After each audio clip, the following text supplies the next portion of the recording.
90203 responses needed. Female adult yelling at 90208 in the tub. Aaron found unresponsive in a bathtub by his house sitter, who performed CPR. Melanie Carter wasn't a Hollywood star. She was simply a mother. Yet her presence in this federal courtroom carried more weight than any A-lister. She wore a simple black dress, her auburn hair pulled back, her eyes red-rimmed but resolute. Each step Melanie took was slow, heavy, as if she carried the full burden of tragedy. Melanie Carter was the mother of Aaron Carter, who had tragically passed away on a fateful day, and his death had become a lingering question mark, a painful echo in the glittering world of entertainment. It's what my son Aaron found. It recorded what happened at one of his parties, what destroyed my son's life. Melanie swallowed hard, her pain evident on her face. And perhaps it took my son's life. October 15th, 2024. Los Angeles shimmered under a golden autumn afternoon, yet the federal courthouse hung heavy with an indescribable gloom. Outside, luxury cars glided by, sunlight reflecting off tinted windows, mirroring the city's superficial glamour. Inside, in courtroom 4 of the U.S. District Court for the Central District of California, every gaze was fixed on the heavy oak doors. Today marked the preliminary hearing for Sean Diddy Combs, a name once synonymous with a music empire, now carrying the scent of scandal and decay. From scathing tabloids to breaking news alerts, Diddy's life had been laid bare, each fragment of his power crumbling. This wasn't merely a criminal trial. It was an exposé of Hollywood's most festering secrets, a dark web of debauched parties, illicit drugs, and rampant abuse of power, a world where Aaron Carter once struggled and ultimately paid the highest price. The murmurs in the courtroom died down abruptly as Judge Eleanor Vance, a woman with neatly coiled silver hair and piercing eyes, entered. She took her seat on the high bench, her black robe seemingly swallowing the surrounding commotion. Her presence was like an iceberg, chilling and majestic. When Diddy entered, a cold draft swept through the room. He maintained his defiant facade, his tailored suit uncreased, his eyes hidden beneath the brim of his hat. But his skin was pale, the lines on his face etched with weary exhaustion and a buried fear. Whenever his gaze flickered towards Melanie Carter, a silent acknowledgement passed between them, a grim understanding of the devastating truth Aaron had uncovered. Mark Agnifilo, Diddy's lawyer, walked closely beside him, his face as taut as a violin string about to snap. Agnifilo, a man with decades of experience battling the most complex cases, now faced unprecedented pressure. He'd defended drug lords, corrupt politicians, but Diddy's case held a different hue, a putrefaction from within an empire, directly tied to the mysterious death of Aaron Carter. The silence in the room deepened, broken only by the hum of the ceiling fan. Then, the back door of the courtroom creaked open. Diddy, who had maintained a cold demeanor, suddenly flinched when his eyes met Melanie's. Something flickered and died in his seemingly lifeless gaze, a fleeting moment of terror, a sudden realization of what was about to unfold, of the truth Aaron had brought to light.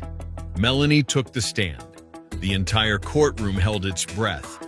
She looked directly at Diddy, a gaze filled with fury and grief, as if she wished to pierce his cold mask. Miss Melanie Carter, the prosecutor, a woman with short hair and a forceful voice, began. Do you have any evidence related to the alleged illegal activities of the defendant, Sean Combs? Melanie took a deep breath, her eyes closed as if trying to banish a nightmare. Yes, she said, her voice hoarse. I have a tape. A ripple of murmurs spread through the courtroom. A tape? What was this? Reporters began clacking away on their keyboards, camera flashes popping from behind the railing. What is on that tape, ma'am? Mark Agnafilo's eyes instantly tensed. He shot a glance at Diddy. The smug look on Diddy's face vanished, replaced by unconcealable panic. What was on that tape? What could make Diddy, a man known for absolute control, so terrified? It was undoubtedly connected to Aaron's death, a truth that Melanie had sworn to bring to light. Before Sean Diddy Combs' empire collapsed under the weight of lurid allegations, he was a god in the entertainment world.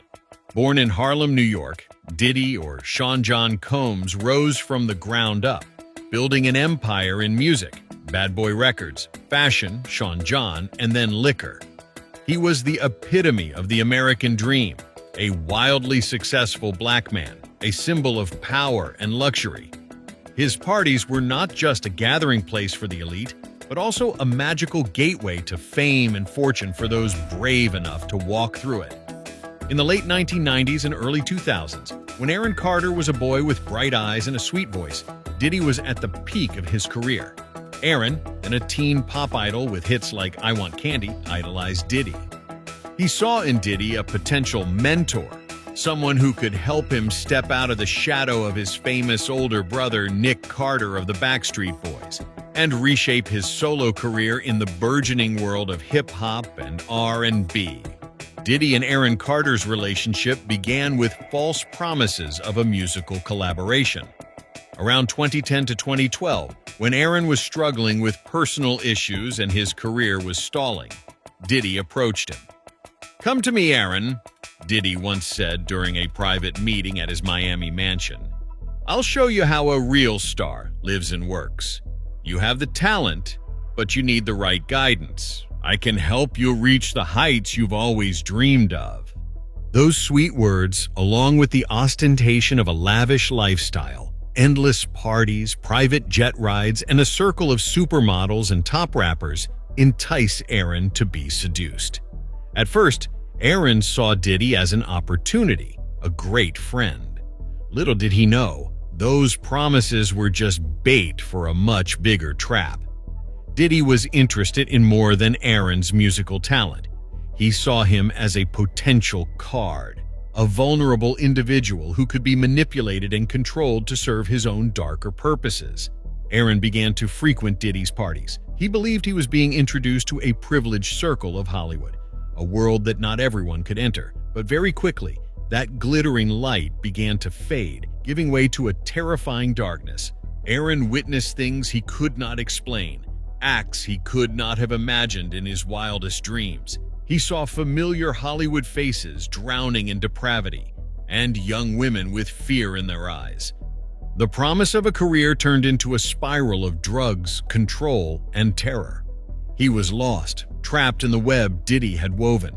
That tape, recorded in early 2022, was the final testament to Aaron's despair, and an indictment of the secrets Diddy had kept hidden for too long.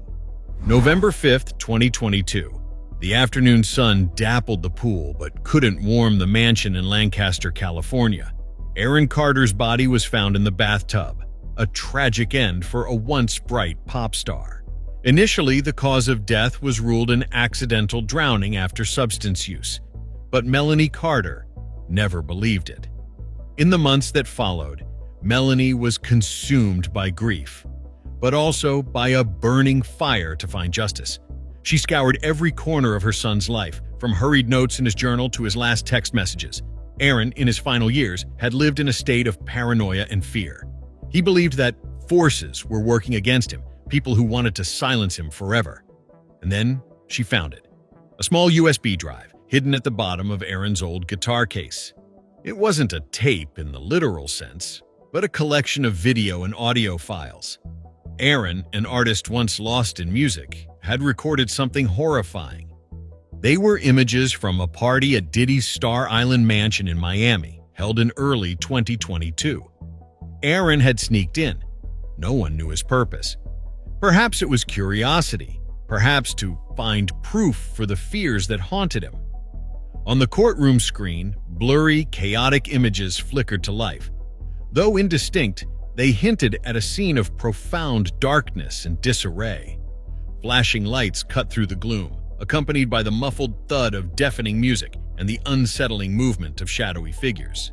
Melanie, visibly trembling, nonetheless kept her gaze fixed on the disturbing projection. The first clear glimpse revealed a chilling training program. Young individuals, appearing heavily drugged, were being trained to serve special guests. Their eyes were vacant, their bodies limp. They moved like controlled puppets. For a brief, horrifying moment, Diddy himself appeared in the frame, a sneering smile twisting his lips as he observed the grim spectacle. The scene shifted to blatant drug transactions. Bags of cocaine were openly exchanged, and colorful pills lay arranged on silver platters. A famous pop star, once a close friend of Diddy's, appeared with drug-glazed eyes, exchanging a large sum of money. The prosecutor then paused the video, inserting a screenshot that clearly showed the face of that star, Justin Timberlake, formerly of NSYNC and a global pop icon. His typically handsome face, usually associated with dazzling stages and hit songs, was now frozen in a moment of depravity.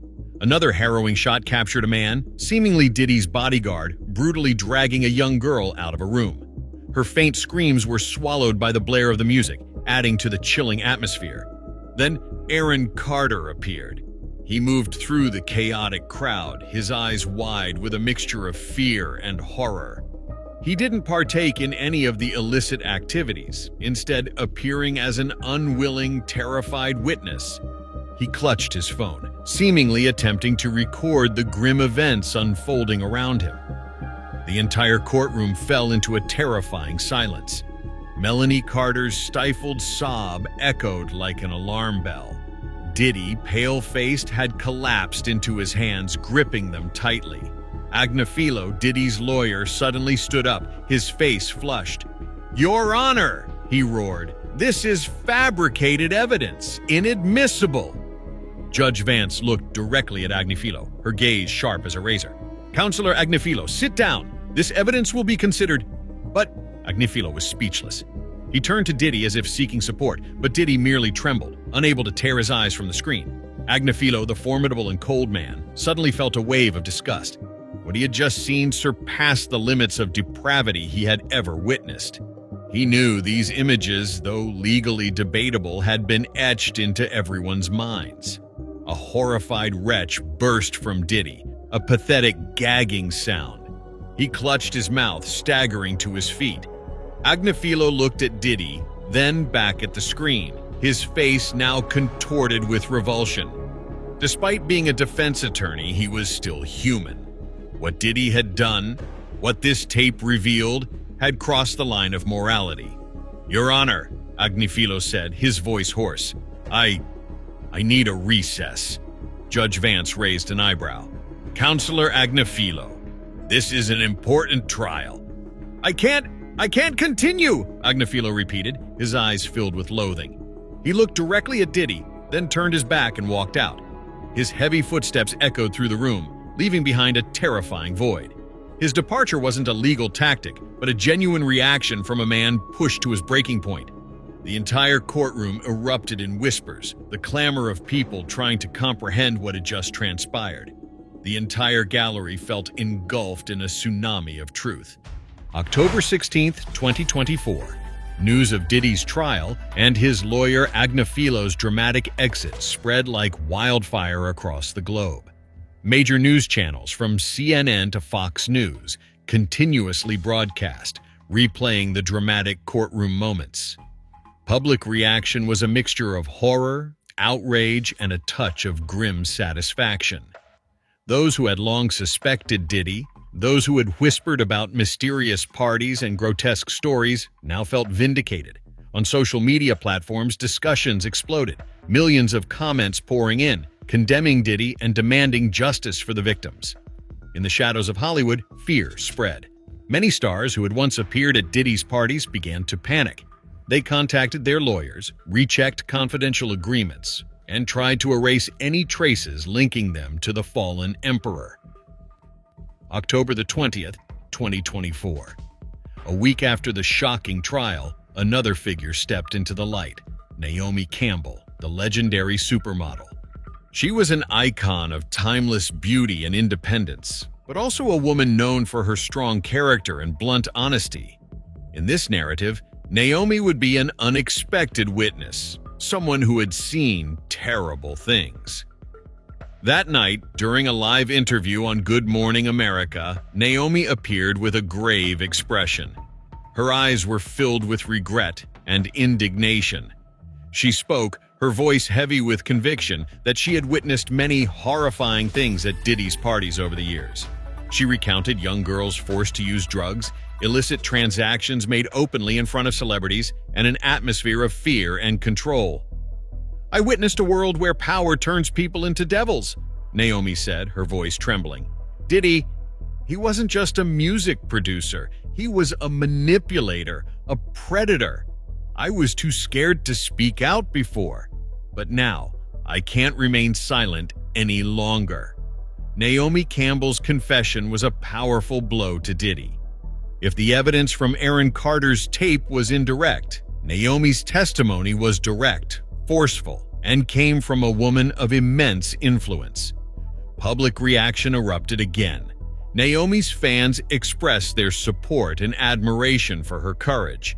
Others began to ask, who else knew? Who else remained silent? Hollywood once again had to confront its ugliest scars. October 25, 2024. The legal pressure on Diddy mounted. Following the testimonies of Melanie Carter and Naomi Campbell, a wave of new victims began to come forward. Not all were celebrities. Many were young girls, aspiring models, budding artists who had been lured into the spiral of abuse by Diddy and his associates. One of the most notable witnesses was Chloe Evans, a once promising young model, now 25 years old but carrying deep scars from the past. Chloe had been one of the girls Diddy favored at his parties in 2018. She had once dreamed of a glittering career, but that dream had turned into a nightmare. Chloe testified before the court, her voice trembling but resolute. She recounted long nights of forced drug use, of being forbidden to leave the mansion, of being threatened if she dared to speak the truth. She described the cold stares of other celebrities at the party who seemed to know exactly what was happening but chose to look away. "He turned us into slaves," Chloe said, tears welling in her eyes. "He took our voices. He took our dignity. We weren't drug addicts or degenerates. We were victims." Chloe's testimony was supported by old text messages, screenshots of phone conversations, and even an electronic journal she had kept during those horrifying days. This evidence ripped open the veil of secrecy surrounding Diddy's parties, revealing a clear picture of systemic abuse. Another horrifying detail revealed was how Diddy used his celebrity friends to lure victims. For instance, Will Smith and Jada Pinkett Smith, the power couple of Hollywood, were once believed to have a close relationship with Diddy.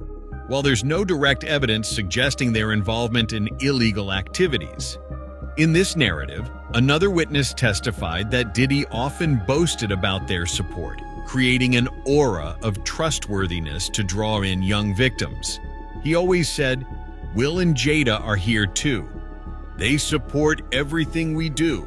Another unnamed young singer testified via a secure screen in court.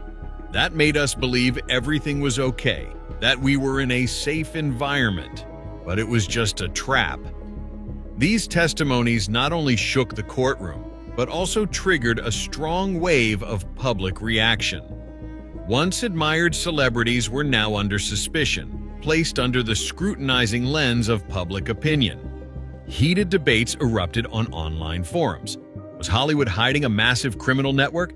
How many more victims were lurking in the shadows?